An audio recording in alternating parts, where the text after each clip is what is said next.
All right, hello. In this video, we're going to go through how to set up a Firebase project for your applications and how to use that and how to set up hosting so that you can be able to use Firebase to host your React projects online.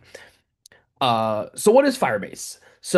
Firebase is what's called a web backend solution. Basically, it provides a server and all the sort of server-side functionality you may want in a web application. So it has a whole bunch of different functionality, a bunch of different features it can use. In this class in particular, we're going to use it for doing some web hosting. We're going to use it for database work. We're going to use it for doing user like login, authentication work. We'll cover all the database and authentication stuff in the sort of later weeks. We'll talk about that in the later sets of videos.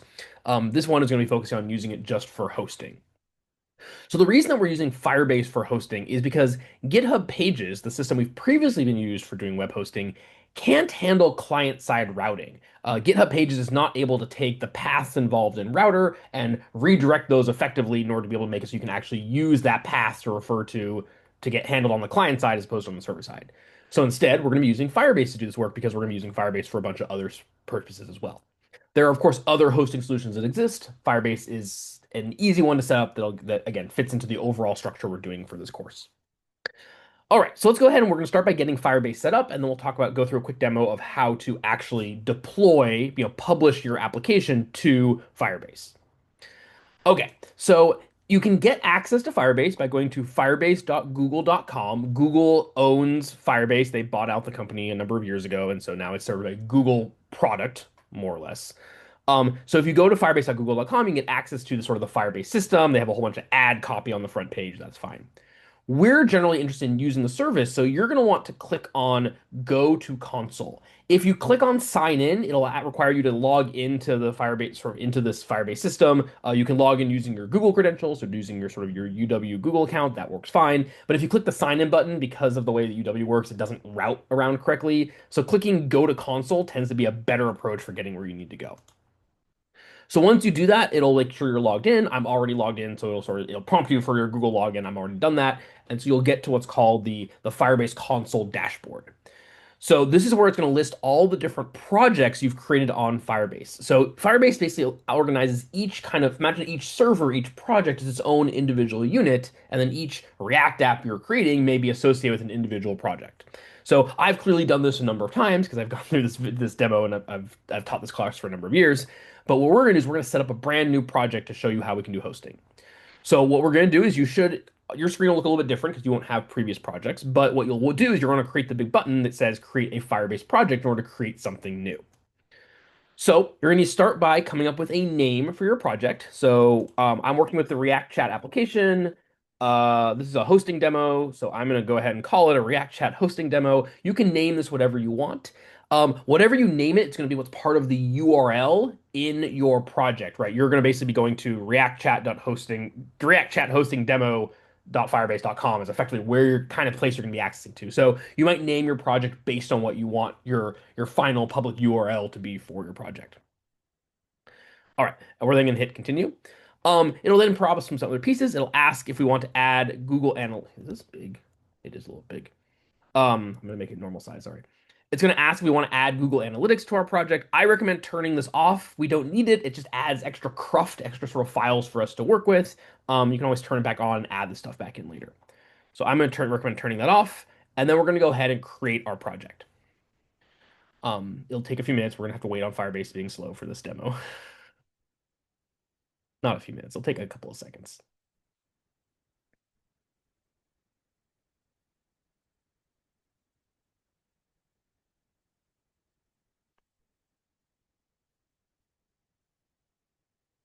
Cool. And once it's ready to go, we can hit continue. This will then take us to our overall dashboard for that project. It has a bunch of things we have to do to get started when we want to integrate our code into this. We're going to talk about all of that later. So for the hosting, once you've gotten this far, once you've created the project, you're done. You can stop. You don't need to do any other work around hosting at the moment. We'll talk about how to sort of add Firebase to your application in terms of databases and user authentication. We'll talk about doing that later. The one thing I do want to mention that you can find in Firebase though on this console is that if you click our gear icon here under the project overview, and if your window's small, you might need to expand it in order to be able to see that because it's a responsive design.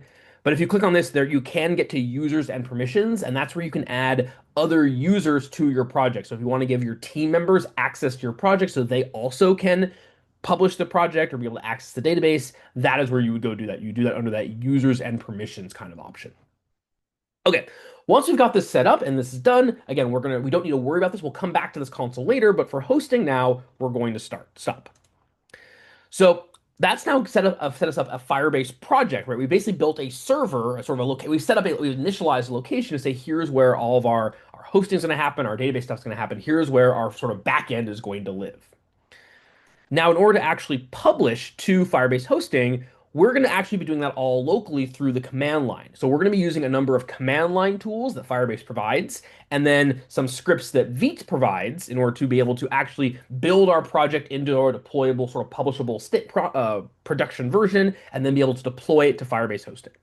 So there are the full details on how to do that. You can find them on Vite's website. A better place to find them is actually in the Canvas page description for your project draft. There's a whole walkthrough on exactly what the steps are to go through. That's what I'm referencing for this demo. So that's a great place to start. I'm going to walk through and just sort of show you what the steps are to make that happen. This is not complex. It's really just use these 5 or 6 commands. It's possible that something can go wrong. That's not uncommon, right? You type the wrong command, something goes slightly off. That's okay. Try this early just in case something goes wrong. You'll have time to be able to go back and fix it or ask for help if you need to. Okay, so we're going to be just doing all this mostly on the command line. So I have my command line terminal that is currently located inside of my React chat folder, which is where I've got all my Vite React code that we've been working on for the last couple demos. Okay, so in order to set up Firebase, in order to host with Firebase, there are 2 general steps we need to go through. The first step we need to do is we need to set up all the configuration. We basically need to tell our project which Firebase project it's associated with, right? We need to take our React app and like connect it to, make it linked with a particular Firebase project. We need to sort of get everything initialized. We do that once, right? We do one level of like, let's get all the sort of configuration scaffolding set up in place. And then after that, we do a step where we build and deploy. So configuration takes longer, build and deploy is a faster process. So there's sort of 2 pieces to this. So the first thing we're going to need to do is get it configured to work with Firebase. So what we're going to need to do that work is we're going to install a set of command line tools that are used with Firebase. So the name of these tools are called Firebase tools. And so we're going to use a command to install them, which is npm install global Firebase tools. So to be clear, this isn't installing Firebase. This isn't even installing the Firebase code library. This is installing the like helpful, useful tools that will let you interact with Firebase, right? These are the things that basically let you talk to that Firebase website from the command line. So we're going to go ahead and install that. It should install fairly quickly because I've already installed this previously, so it should hopefully just like re-update that package to make sure everything's working, but I'm showing you the command that you would run. Um, yeah, so again, this is installing tools, not installing the Firebase library. That's actually a separate step that we'll do later when we actually need to get our code to connect to Firebase. Okay, we can ignore our deprecation warnings for the moment.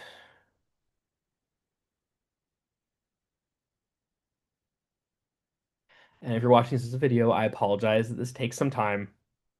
Great. So yeah, it goes ahead and it gets this package installed, and that's ready to work. Once that happens, we can now use these command line tools to talk to Firebase by using the Firebase command. That's the name of the application, the tools system that we just installed. So I know we installed something called Firebase tools, but you call it and you like the program you run is called Firebase, which is confusing because again, this is distinct from the Firebase like development library, which is a different thing we'll be talking about.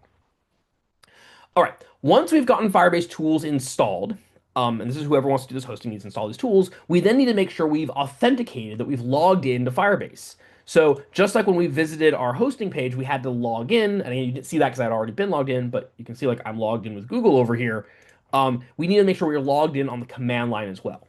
So the command we're going to do that is Firebase login. We're going to say, please, I'd like to log in on the command line. So when I do that, hopefully it all works. The Firebase app is running the command line stuff is running really slow today, so again, I apologize for the timing on this. Okay. Do you want to enable Gemini? Hell no. Um, so this is a command line interface. So it's basically going to ask us a question and type what you want to do, and it says, "Do you want to type yes or no?" I do not want. We're not turning on any AI stuff. That's not appropriate for this class at all. Do we want us to collect other information? No, I do not want to collect other information. Please don't spy on me. Once you do that, it'll prompt you to log in with Google. Again, it'll pop up in a window in your browser. If you've got your command line really large, you might need to like go, or you're on Windows, you might need to like go open up and check to see if that window is popped up in the background somewhere. Otherwise, it looks like nothing will happen because it's waiting for you to fill that window. If you're connecting from somewhere that doesn't have access to Google, you will need to use something like a VPN in order to actually connect to Firebase for this to work. Because again, you need to be able to connect to the Google servers in order to be able to authenticate. All right, so I'm going to authenticate as myself. It'll say that the CLI wants to be able to again do some stuff around my account. That's fine because I trust that. I'm now logged in successfully. I can close this window. I go back to my command line and now tells me that I'm logged in. Right, success. I am logged in as Joel Ross at UW.edu. Again, if that window doesn't pop up, you can just copy and paste in a URL to make that happen. Or if you have other struggles, please reach out to your instructor so that we can help you make sure we get everything set up. Okay, so at this point, what we've done is we've installed the Firebase tools and we've authenticated so that now we can use the command line to send commands to Firebase to the Firebase page, and it will be able to know who we are and believe and run those commands. Okay, so that's just getting us sort of set up so that we're logged into Firebase. The next thing we're going to do is we're going to actually begin in configuring our project. And so the command we're going to use to set up that hosting is again through this Firebase command line tools, and it's called Firebase init or Firebase initialize, right? We're going to create, basically set up our code project to be able to know what Firebase app it's dealing with. So I'm running this. So while the previous command, Firebase login, I was running globally, like that could happen anywhere on my computer. I'm going to want to make sure that I'm inside my project folder when I run this command. I want to make sure that I'm in the correct place. Stop, Zoom is doing weird stuff. Stop Zoom. Make sure I'm doing the right things to be able to record this. All right, so I'm going to run Firebase init. And then Firebase init is going to open up a wizard. It's going to open up basically a walkthrough that's going to let us set up the Firebase systems that we want to use, right? It's got a nice ASCII art that says Firebase on the top. So the way that we navigate through this, right, is we can use the arrow keys to move my cursor between the different options. So if I hit up if I hit the down arrow, I go down. If I hit the up arrow, I go up. We use the space bar to select or unselect something. It's like a checkbox. So you can select multiple things, and we're going to hit enter when we're done. So basically, we're going to say, what do we want to set up for Firebase at the moment? Now, there's a whole bunch of features that Firebase provides. We're going to scroll down to hosting. That is what we're interested in doing. We don't need to click on anything else. We only at this point want to set up hosting. So I'm going to scroll down so that hosting is highlighted, that it has the little arrow next to it, and I'm going to hit the space bar to fill in my circle to make that happen. Um, don't try to turn on anything else yet. You can always add more of these features later as we need to, but if you try to initialize all this stuff now, it's just going to, again, create a bunch of extra stuff that you're not going to need and you don't want to get set up yet. So we're going to set up hosting. Note that this isn't app hosting. We're setting up just hosting. We're doing file hosting. That's the structure, kind of because we're doing all of our work on our client-side system. We're going to just set this up as being a simple hosting structure. So we're going to get that selected and we're going to hit enter. Great. Now it's going to take us to the next step. Says, okay, you want to set up hosting. What project are you setting it up from? Because remember, I might have a lot of different projects. Well, this is not from the previous page, right? I might have a lot of different projects that we want to enable this to. So I'm going to select that I want to use an existing project because I already created one on the Firebase's website. So again, I'm going to make sure that's selected and hit enter. Because I am logged in, it'll then check to see what are all the projects that I've created in the past and decide which one I want to use. I'm going to scroll through this list and find the one I created for this class, this demo, right? The Firebase chat hosting demo. That's the one I created. Make sure that's selected, and I'm going to hit enter. And now it knows. And now we basically said, okay, in my setup, that's which project I want to work with. Okay. This is the important step. This is the really hard one because this is now where we're not just using a default. So we need to set up so that when we build our project, that's going to go into some folder, and that folder, right, the sort of the built compiled version of React is what's going to get uploaded. So the question is, which folder is going to get uploaded? Now, the default that Firebase wants to use is a folder called public, but the default that Vite uses is a folder called dist, D-I-S-T. So the thing that we want to use as our public directory, we need to type in the word dist, D-I-S-T, and they'll hit enter. It's going to ask us, we want to configure as a single page application. And the answer to this is a resounding yes, because this is the entire reason we're using Firebase hosting is that we want to be able to have multiple different routes that all work across a single page. Or I want to have that single page application structure. It asks if we want to set up GitHub to automatically build, so that basically we deploy alongside GitHub. I recommend turning that off because as you do development, you're not necessarily going to want to build anything directly, and so it's not worth. It's like you don't want to break something as your debugging process. So don't worry about that. We're going to keep that separate. So we're not going to set up anything automatic for that to work. Um, and with that, we're done initializing. We've gone ahead and set up our structure. Now, what this did, right, is it tells us the thing, is it created our configuration information and it put it in a file called firebase.json, and it told us which project we're associated with and put that into a file called .firebase.rc. If you look at your code, right, if you look at the project with files, you can now see those files exist, right? Firebase.json exists, which basically says like do rewrites and use your dist folder for your public directory. And then Firebase RC basically says, here's the name of my project I'm working with. Right? They're fairly simple files. The reason I'm pointing out that these are the two files that are created is that if something goes wrong with your Firebase hosting, right, it doesn't seem to be working, something is set up incorrectly, a common step is to try again. And the way you would try again is you would delete these two files, which means now there is no longer any configuration information, and you would just rerun that Firebase init wizard, right? You'd reset this up to make this work. Okay, once you've got these two files set up and they're all created and they're set correctly, then you are done configuring. Your app is now ready to be deployed. So once we've done configured, we're done with that. We never need to touch that again. Okay, right? We can now go on to something else. So now that we're configured, we can finish doing our coding, right? We get our app into a position where we want to deploy it, right? It's ready to publish. Now, in order to publish it, we have to go through two steps. There are two parts to publishing. One is we need to create what's called a production build of the project, right? We need to take all the React JSX code and we need to compile it into JavaScript code that can be run on the browser, right? We basically need to do the work that the Vite development server is doing. We need to do that kind of once and for all, finally. And then once we've built it, we then need to push it to Firebase, right? We need to deploy it out there. So in order to create this built version of React, right? Sort of again a production build of React. We're going to use a script provided by Vite.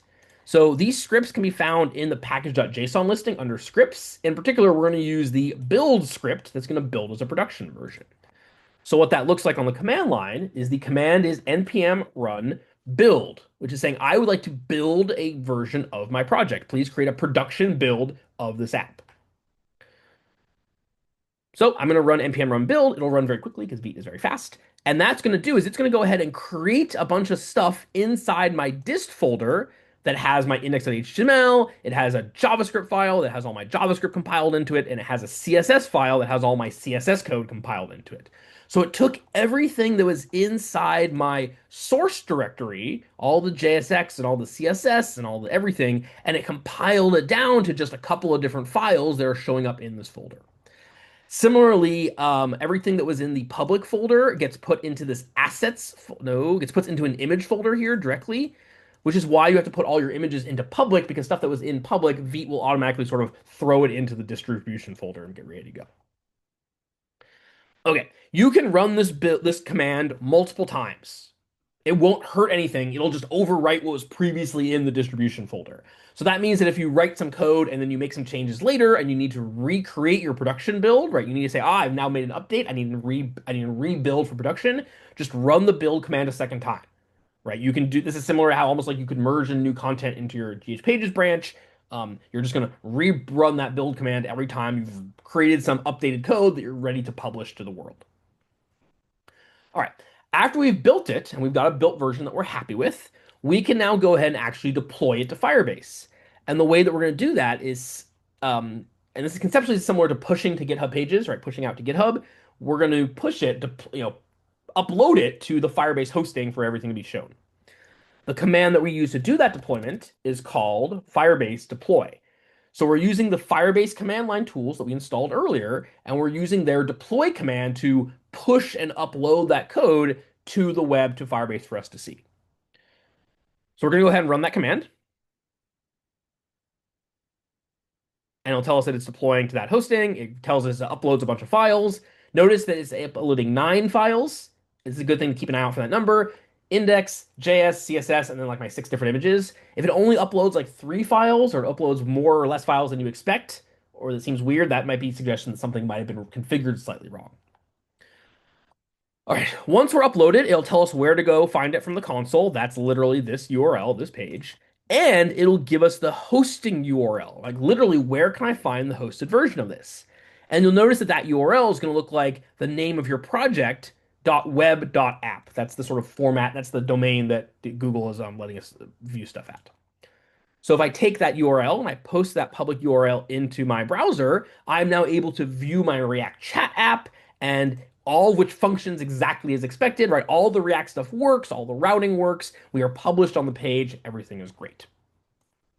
And that's what's involved in publishing. Now, again, if we change our code, if I want to change some title, I want to add new features, do anything else work, all I then need to do is to rerun the npm build command to recreate, update my new version of my build, of my production build, and then rerun the Firebase deploy command in order to be able to then update and push the latest version of stuff. Um, Only one person in a team needs to like build and deploy, but again, if somebody else builds and deploys, they'll just overwrite the previous deployment, so it'll all work out okay. It's not a problem. Okay, that's what's involved in doing Firebase and doing hosting through Firebase. In later videos, we'll talk about how using the other features in Firebase, what else we do inside that console. But this will get you set up to be able to take your uh, multi-page application that uses a React router and be able to put it on the internet publicly for other people to be able to see and interact with your web page.